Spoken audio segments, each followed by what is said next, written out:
कार्तिक एक अनाथ लड़का था। वो कबाड़ बीनने का काम करता था। उसकी उम्र लगभग 10 साल की रही होगी जब एक सड़क दुर्घटना में उसके मम्मी पापा की मौत हो गई थी। उसका कोई और भाई बहन नहीं था। कुछ दिनों तक तो उसके चाचा ने उसको अपने पास रखा, लेकिन फिर उसके बाद उसके चाचा ने कार्तिक को घर से निकाल दिया। अब उसके पास रहने के लिए कोई ठिकाना नहीं था। वहीं पास ही में एक मंदिर था, वो वहीं रहने लगा। तो वहाँ उसे थोड़ा बहुत खाने के लिए कुछ मिल गया था, लेकिन रात को सोने के लिए कोई जगह नहीं थी। वहीं मंदिर के बाहर एक बड़ा सा बरगद का पेड़ था। वो उसी पेड़ के नीचे सो गया। वो छोटा सा मंदिर था, इसीलिए कभी थोड़ा बहुत खाने के लिए कुछ मिलता तो कभी नहीं भी मिलता। इस तरह धीरे धीरे करके 10 दिन गुजर गए। कार्तिक को कुछ समझ में नहीं आ रहा था कि वो क्या करे, लेकिन पेट भरने के लिए कुछ तो करना ही पड़ेगा। तभी कार्तिक ने देखा कि 2-3 बच्चे वहाँ से गुजर रहे थे।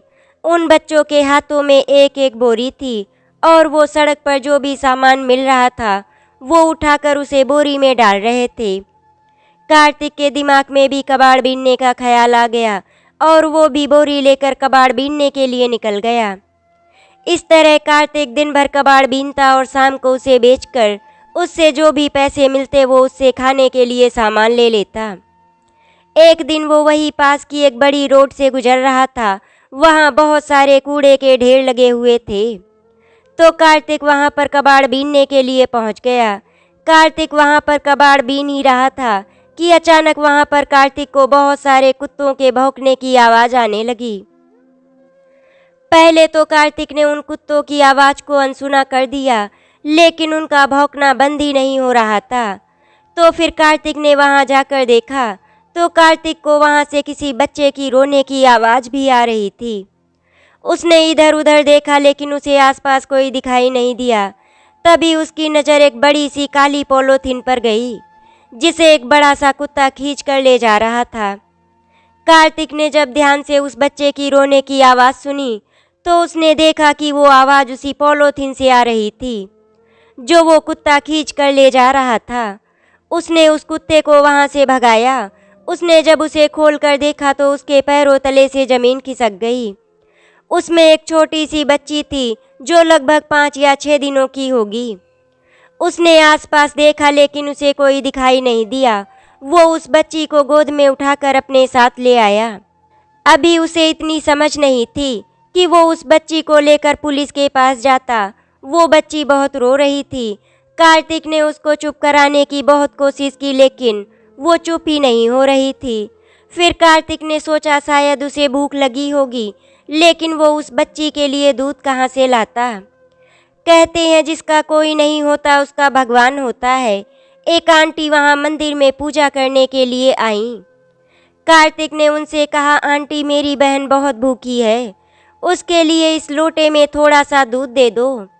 लेकिन उन आंटी ने मन में सोचा कि अगर मैंने इस लोटे से दूध निकाल कर उसे दे दिया तो फिर ये दूध जूठा हो जाएगा और फिर मैं भोले बाबा को जूठा दूध कैसे चढ़ाऊंगी। कार्तिक ने फिर से कहा, आंटी दे दो ना थोड़ा सा दूध। तो फिर उन आंटी ने कहा, बेटा 2 मिनट रुको, मैं अभी आती हूँ। इतना बोलकर वो आंटी जल्दी से मंदिर के अंदर गई और उन्होंने थोड़ा सा दूध भगवान जी को चढ़ाया और बाकी का दूध बचा हुआ उन आंटी ने कार्तिक को दे दिया। कार्तिक बहुत समझदार था। उसने उन आंटी से दूध लिया और उनके पैर छू लिए। कार्तिक ने जल्दी से उस बच्ची को दूध पिलाया, वो शांत हो गई। कार्तिक था तो छोटा सा, लेकिन वो बहुत ही समझदार था, या फिर ये कह सकते हैं कि हालातों ने उसे समझदार बना दिया था।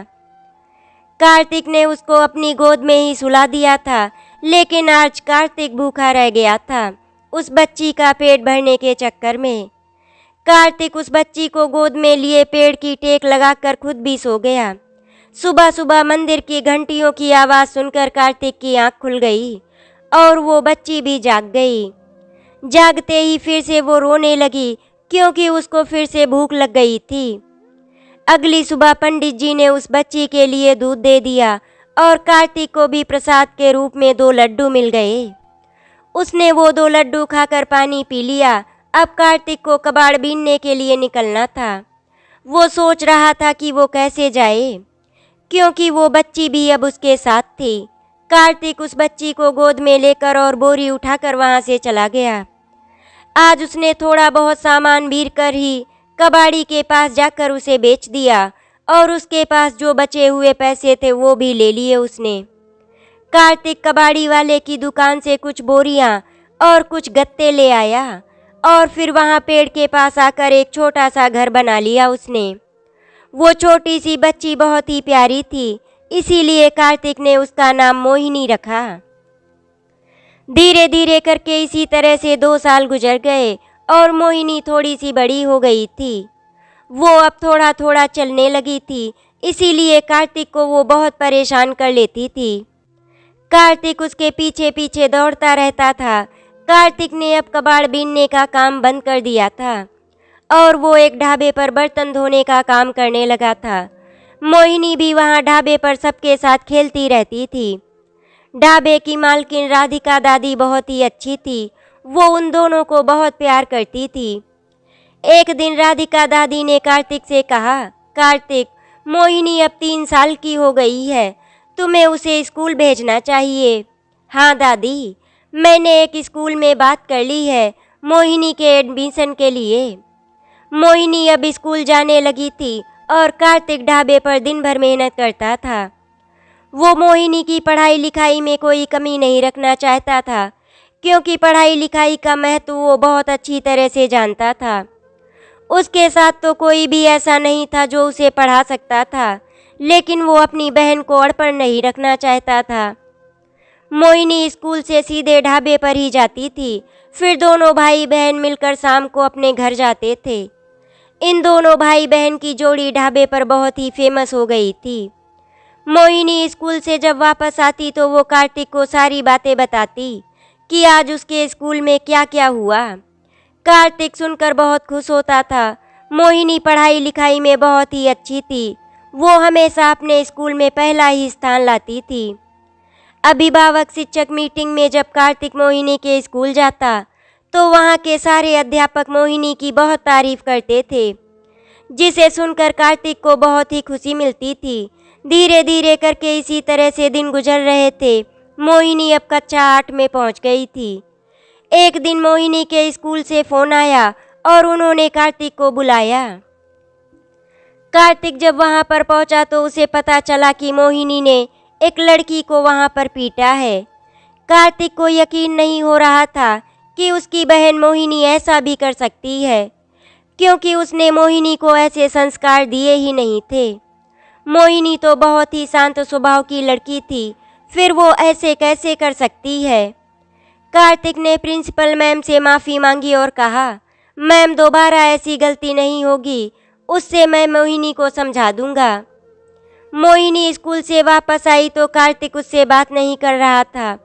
मोहिनी समझ गई थी कि शायद वहाँ जो उसने झगड़ा किया है उसकी खबर कार्तिक भैया तक पहुँच गई है। वो चुपचाप कार्तिक के पास आकर बैठ गई और रोने लगी। कार्तिक ने उसे शांत कराया और पूछा, तुमने स्कूल में झगड़ा क्यों किया? तो मोहिनी ने बताया, भैया वो आपके बारे में उल्टा सीधा बोल रही थी, इसीलिए मुझे बहुत गुस्सा आ गया था। वो बार बार मुझसे यही कह रही थी कि तुम्हारा भाई तो पहले कबाड़ बीनता था और अब ढाबे पर बर्तन धोता है। मोहिनी, तो उसने क्या गलत बोला था? सही तो बोल रही थी वो, पहले मैं कबाड़ ही बीनता था और अब मैं यहाँ ढाबे पर बर्तन धोता हूँ। तुम तो जानती हो अच्छी तरह से, फिर उसे क्यों मारा? मोहिनी, तुम्हारा भाई ढाबे पर बर्तन धोता है तो क्या तुम्हें मुझ पर शर्म आती है? नहीं भैया, ऐसी कोई बात नहीं है, मुझे तो आप पर गर्व है, क्योंकि आप दिन रात मेहनत करके मुझे पढ़ा लिखा रहे हैं। तो फिर मोहिनी, तुमने उसे क्यों मारा?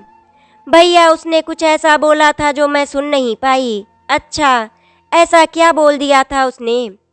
भैया उसने मुझसे बोला, आप मेरे सगे भाई नहीं हो, मैं आपको कबाड़ में मिली थी, कोई मुझे वहाँ फेंक कर चला गया था और आप मुझे वहाँ से उठा कर ले आए थे। भैया इसीलिए मुझे बहुत ही गुस्सा आ गया था और मैंने उस पर हाथ उठा दिया।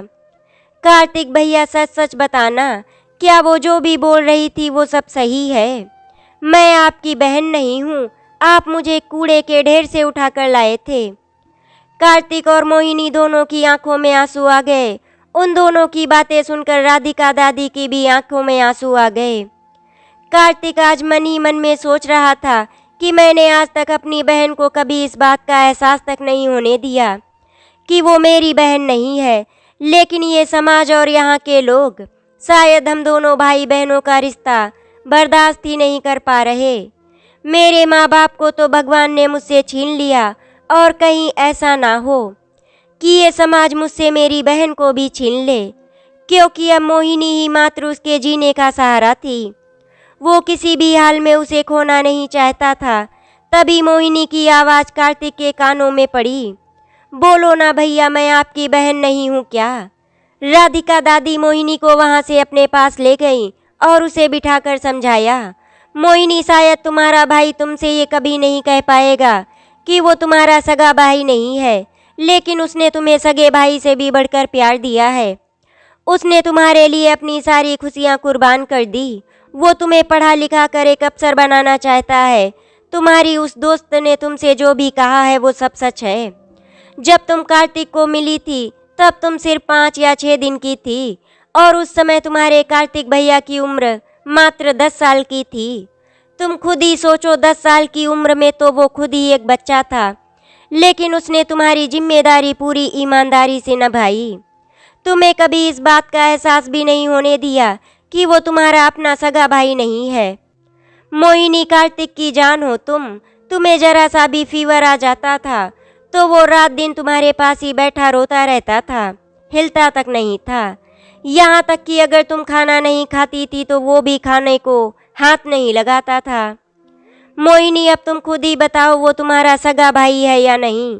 ये सारी बातें सुनकर मोहिनी फूट फूट कर रोने लगी और राधिका दादी के पास से भागकर अपने कार्तिक भैया के गले लग गई।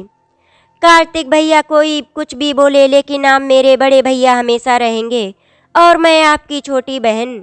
दोनों भाई बहन ने एक दूसरे के आंसू पोंछे और दोनों राधिका दादी को देखकर मुस्कुरा दिए।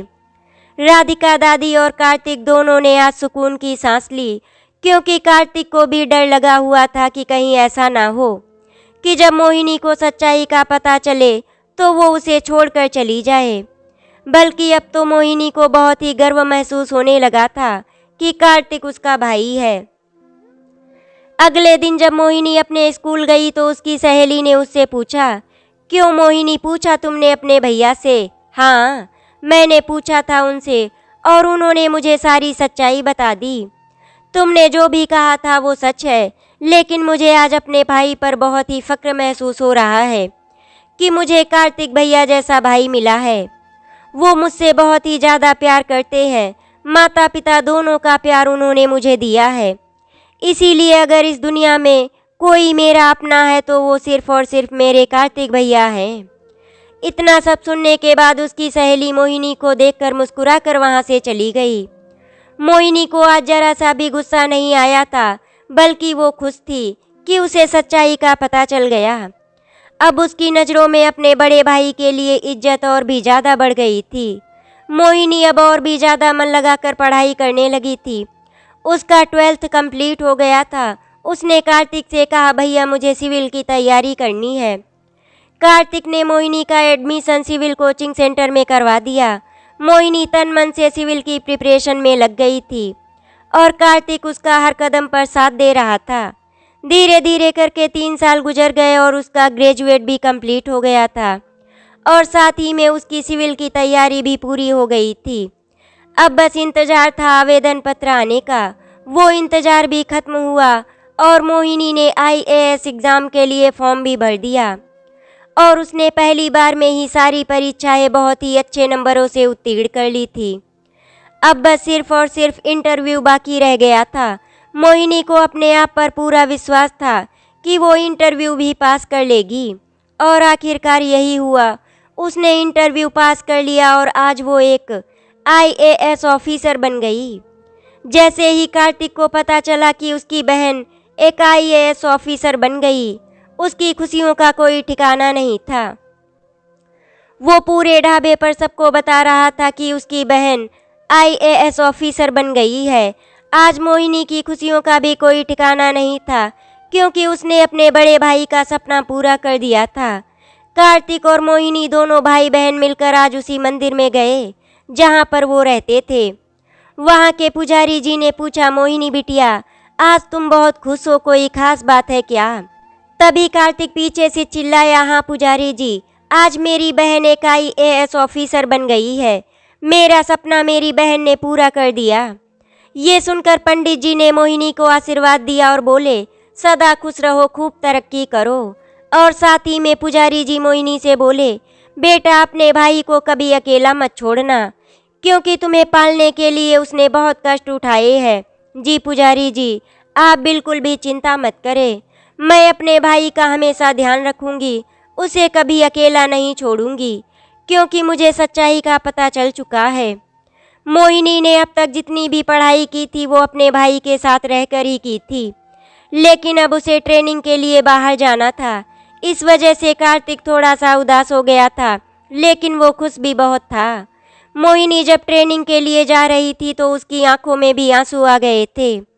भैया बिल्कुल भी चिंता मत करना, मैं अपना ध्यान रखूंगी और आप भी अपना ध्यान रखिएगा। मैं बहुत ही जल्दी वापस आऊंगी, कहकर वो वहाँ से चली गई। मोहिनी के जाने से कार्तिक थोड़ा उदास रहने लगा था। राधिका दादी भी उदास हो गई थी, क्योंकि ऐसा लग रहा था जैसे कोई ढाबे पर है ही नहीं। अब राधिका दादी और कार्तिक भैया ही एक दूसरे का सहारा थे। कार्तिक को कहीं न कहीं अपनी बहन मोहिनी की कमी खलने लगी थी। वो दिन भर तो ढाबे पर बिजी रहता था, लेकिन रात में उसे मोहिनी की बहुत याद आती थी और कभी कभी कार्तिक उसके बचपन को याद कर रोने लग जाता था। मोहिनी को भी अपने कार्तिक भैया की बहुत याद आती थी, क्योंकि वो भी अपने कार्तिक भैया से दूर नहीं रही थी। धीरे धीरे करके दिन गुजरते गए और ट्रेनिंग भी कंप्लीट हो गई। अब उसकी पोस्टिंग हो गई थी। उसे रहने के लिए सरकारी आवास मिला था। मोहिनी चाहती थी उसके भैया उसके साथ ही रहें, इसीलिए मोहिनी ने कार्तिक से कहा, भैया आप मेरे साथ चलिए, मैं अब आपके बिना अकेले नहीं रहना चाहती, आप भी मेरे साथ ही रहिए। आज तक आपने बहुत सी तकलीफ़ें उठाई है, अब मैं नहीं चाहती कि आपको कोई भी कष्ट हो, क्योंकि अब आपकी मेहनत रंग लाई है और मैं एक अफसर हो गई हूँ। कार्तिक को आज अपने ऊपर और अपनी बहन के ऊपर फक्र हो रहा था, क्योंकि कार्तिक ने जो सपना देखा था मोहिनी ने वो सपना पूरा कर दिया था। आखिर मेहनत तो दोनों ने ही की थी। मोहिनी ने अपने लिए एक लड़का पसंद कर लिया था। लड़के का नाम कुणाल था और वो एक IPS ऑफिसर था। मोहिनी बहुत अच्छी तरह से जानती थी कि जब वो कार्तिक भैया को ये बात बताएगी तो वो तुरंत उसकी शादी के लिए राजी हो जाएंगे। लेकिन उसने मन ही मन में सोच लिया था कि अगर वो शादी करके अपनी ससुराल चली जाएगी तो उसके कार्तिक भैया अकेले हो जाएंगे। इसीलिए मोहिनी ने कार्तिक को कुछ नहीं बताया और वो अपने भाई के लिए एक लड़की ढूंढने लगी और साथ ही में अपने भाई कार्तिक के लिए एक नया ढाबा खुलवाया, क्योंकि ढाबे को संभालना कार्तिक बहुत अच्छी तरह से जानता था। आज मोहिनी अपने भाई को उसके ढाबे पर लेकर गई और उसकी आंखों पर पट्टी बांधी थी। कार्तिक बार बार मोहिनी से पूछ रहा था, मोहिनी ये सब क्या है, तुम मुझे कहाँ लेकर जा रही हो? मोहिनी ने कहा, भैया थोड़ा सा इंतज़ार करो, मैं आपको आपकी फेवरेट जगह पर लेकर जा रही हूँ। मोहिनी ने ढाबे पर पहुंचकर कार्तिक की पट्टी खोली तो सामने कार्तिक ने देखा, बोर्ड पर लिखा हुआ था कार्तिक फैमिली ढाबा, जिसे देखकर कार्तिक की आंखों में आंसू आ गए, क्योंकि उसने तो कभी सपने में भी नहीं सोचा था कि उसका अपना ढाबा होगा। उसने मोहिनी को गले से लगा लिया। अरे भैया बस करो, अब ज़्यादा इमोशनल होने की ज़रूरत नहीं है, अंदर चलकर देखो, एक सरप्राइज और है आपके लिए। जब कार्तिक अंदर पहुंचा तो उसने देखा कि काउंटर पर राधिका दादी बैठी हुई थी। दरअसल वो पुराना ढाबा राधिका दादी का उनका अपना नहीं था, वो वहाँ पर किराए पर चलाती थी। ये बात जैसे ही मोहिनी को पता चली तो मोहिनी ने उनसे बहुत विनती की कि वो कार्तिक भैया के साथ काम करे और उन्हीं के साथ उनकी फैमिली की तरह रहें। अब कार्तिक, राधिका दादी और मोहिनी तीनों एक साथ रहते थे।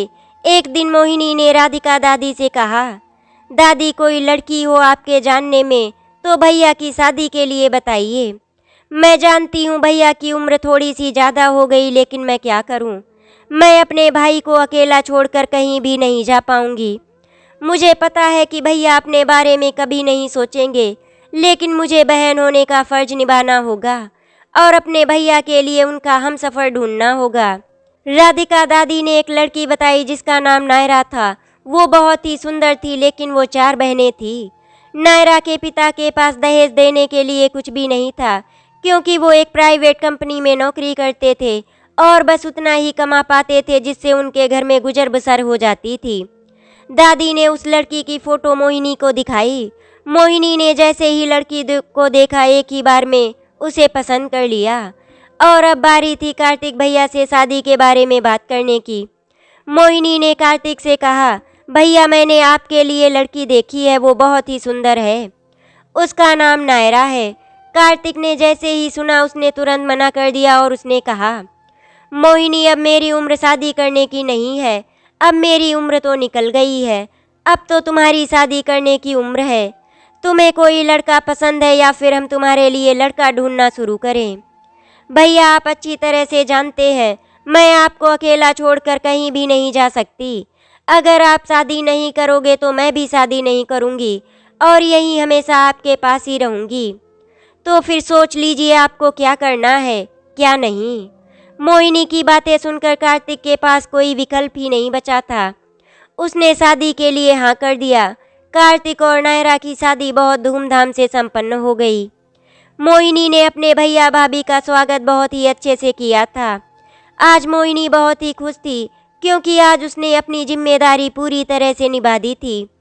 एक दिन मोहिनी ने अपनी भाभी नायरा से कुणाल के बारे में बताया और नायरा ने कार्तिक से कुणाल के बारे में बता दिया। कार्तिक और नायरा को इस शादी से कोई ऐतराज नहीं था। कार्तिक ने अपनी बहन मोहिनी की शादी बहुत ही धूमधाम से संपन्न करा दी।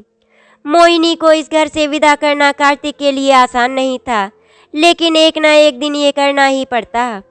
दोनों भाई बहन एक दूसरे के गले लगकर फूट फूट कर रो रहे थे। कार्तिक ने कुणाल से कहा, कुणाल मेरी बहन का ध्यान रखना, उसे कभी कोई तकलीफ मत होने देना। माना कि मेरे पास पैसा बहुत ज़्यादा नहीं था, लेकिन मैंने कभी मोहिनी को किसी भी चीज़ की तकलीफ़ नहीं होने दी। उसे बड़े ही नाजों से पाला है। अब मैं उसे तुम्हें सौंप रहा हूँ। अब उसे खुश रखने की जिम्मेदारी तुम्हारी है और मैं तुमसे यही उम्मीद करता हूँ कि तुम मेरी बहन का साथ हमेशा निभाओगे और उसे हमेशा खुश रखोगे। जी भैया, आप बिल्कुल भी चिंता मत करें। मैं मोहिनी को कभी कोई भी तकलीफ़ नहीं होने दूंगा। और वैसे भी भैया आपकी बहन तो इतनी बड़ी अफसर है। मैं आईपीएस ऑफिसर हूँ, इसीलिए मुझे तो उसके सामने झुकना ही पड़ेगा। ये सुनकर वहाँ पर खड़े सभी लोग हंसने लगे और वहाँ का माहौल खुशनुमा हो गया था। मोहिनी कुणाल के साथ अपने ससुराल चली गई। 2 अनाथ बच्चे दोनों ने अपनी जिम्मेदारी पूरी तरह से निभाई और हमेशा एक दूसरे का सहारा बने। नायरा, कार्तिक और राधिका दादी सब लोग एक साथ मिलकर हंसी खुशी से अपनी जिंदगी गुजारने लगे। राधिका दादी भी बहुत खुश थी, क्योंकि उन्हें इस उम्र में एक परिवार मिल गया था जो उनका बिल्कुल अपनों की तरह ख्याल रखता था। आशा करती हूँ आपको हमारी कहानी अच्छी लगी होगी। अगर आपको हमारी कहानी अच्छी लगी तो वीडियो को लाइक एंड शेयर करें, चैनल को सब्सक्राइब करें। वीडियो देखने के लिए आपका धन्यवाद।